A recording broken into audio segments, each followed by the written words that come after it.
Awali aktivitas dan pelayanan Anda melalui renungan pagi menjadi putra dan putri Allah. Terdengar panggilan Roh untuk mengangkat salib, dan mereka yang mengangkat salib akan menemukan bahwa salib mengangkat mereka. Dituliskan oleh Ellen G. White bersama Pendeta Denny Kanajo. Selamat mendengarkan. Salam sejahtera untuk para pendengar dimanapun Anda berada saat ini. Kita berjumpa kembali dalam mendengarkan firman Tuhan melalui audio Renungan Pagi pada tanggal 5 November 2021 dengan judul Kita Harus Berperilaku Bijaksana. Sebelum kita melanjutkan bacaan renungan kita pada pagi hari ini, kembali saya mengajak semua para pendengar yang setia untuk berdoa bersama-sama.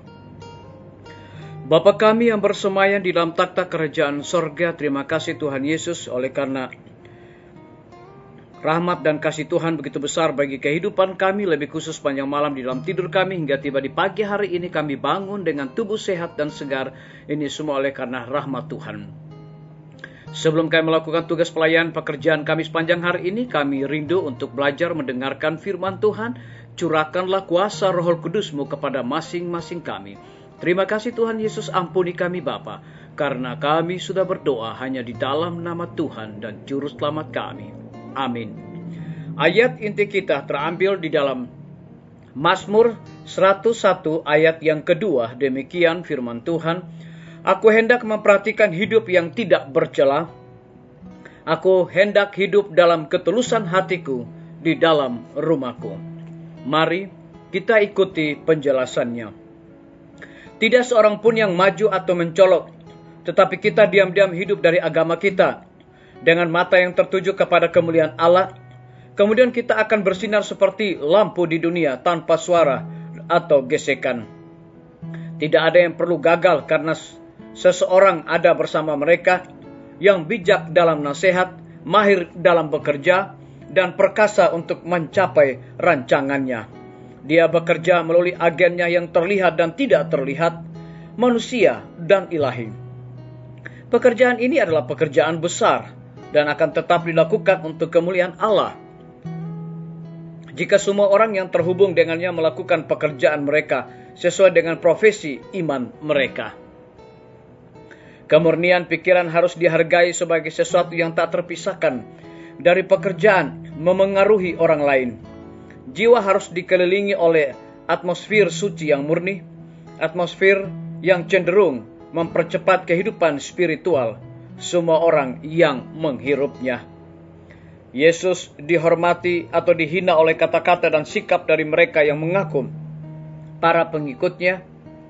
Hati harus dijaga tetap murni dan suci, karena di luar itu adalah persoalan kehidupan.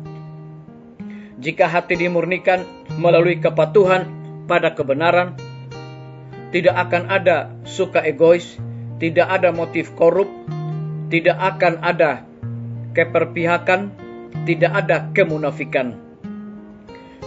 Dalam kondisi masyarakat saat ini, dengan moral yang lemah tidak hanya pada orang muda, tetapi juga mereka yang sudah tua dan pengalaman, ada bahaya besar menjadi seorang yang laleh dan memberikan perhatian utama pada hal yang menyenangkan, dan dengan demikian menciptakan iri hati, kecemburuan, dan pemikiran jahat.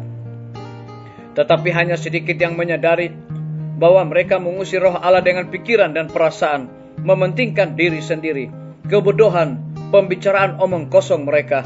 Jika kasih karunia Kristus ditanamkan dalam hati mereka dan menanamkannya dalam ke tanah yang baik, mereka akan melakukannya.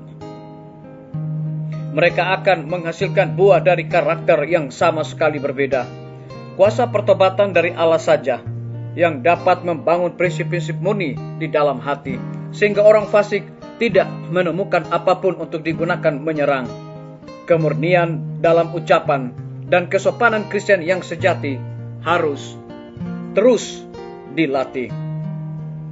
Biarlah bacaan renungan kita saat ini akan menjadi berkat bagi kita semua. Mari kita tunduk kepala dan berdoa. Bapa di sorga, terima kasih karena firman Tuhan di pagi hari ini memberikan kekuatan dan motivasi rohani bagi kehidupan kami. Terlebih memberikan Satu penekanan kepada kami bahwa tidak seorang pun yang maju atau mencolok, tetapi kita diam-diam hidup dari agama kita dengan mata yang tertuju kepada kemuliaan Allah. Yesus dihormati atau dihina oleh kata-kata dan sikap dari mereka yang mengaku para pengikutnya. Terpujilah nama Tuhan. Pada pagi hari ini hamba berdoa untuk pemerintah kami. Tuhan memberkati Bapak Presiden bersama dengan Wakil Presiden, para menteri dan seluruh stafnya, Bapak Gubernur bersama dengan wakil, Bapak Bupati bersama wakil, Bapak Wali Kota bersama dengan wakil, camat dan seluruh stafnya, kepala desa, lurah, RT, RW dimanapun mereka berada saat ini. Kiranya Tuhan lindungi pelihara mereka, curahkan hikmat dan pengetahuan sorga, agar dapat menjalankan tugas pelayanan mereka dengan sebaik-baiknya. Dan lebih daripada itu, biarlah roda pemerintahan dijalankan boleh sesuai dengan amanat dan titah Tuhan. Kami menyerahkan para tim medis, dokter, perawat, bidan, dan semua para pekerja kesehatan yang ada di setiap rumah sakit, bahkan puskesmas yang ada di Indonesia. Tuhan, lindungi pelihara mereka dan berikan sukacita di dalam pelayanan, agar mereka dapat memberikan pelayanan yang terbaik bagi saudara-saudara kami yang terpapar oleh karena COVID-19. Kami menyerahkan guru-guru, kepala sekolah, dan semua siswa ke dalam tangan kasih Tuhan. Lindungi pelihara mereka, berikan hikmat dan juga pengetahuan sorga selalu kepada mereka. Pimpinan-pimpinan organisasi gereja Tuhan dari tingkat yang tertinggi sampai kepada gembala jemaat dimanapun mereka berada, saat ini mereka membutuhkan kuasa Roh Kudus untuk menjalankan tugas pelayanan mereka. Kami menyerahkan TNI, Polri, PNS, wira swasta, petani, pedagang, nelayan, ojek online, dan saudara-saudara kami yang ada di dalam penjara. Tuhan, hiburkan mereka, cukupkan kebutuhan mereka, curahkan juga hikmat pengetahuan sorga, agar mereka juga bertanggung jawab dalam segala tugas yang Tuhan percayakan kepada mereka. Kami berdoa untuk para pendengar yang setia, yang berulang tahun saat ini dimanapun mereka berada. Dengan bertambahnya usia yang Tuhan percayakan dalam hidup mereka, mereka selalu bersyukur dan juga menggunakan bakat talenta mereka untuk melayani dan juga berkarya bagi sesama manusia. Yang berada di dalam kebimbangan dan ketidakpastian hidup, Tuhan berikan iman yang teguh kepada mereka untuk mereka selalu berharap kepada Tuhan dengan sungguh-sungguh. Terima kasih Tuhan Yesus, ampuni kami Bapa, karena kami sudah berdoa hanya di dalam nama Tuhan dan Juru Selamat kami. Amin. Sampai jumpa. Tuhan Yesus memberkati kita semua.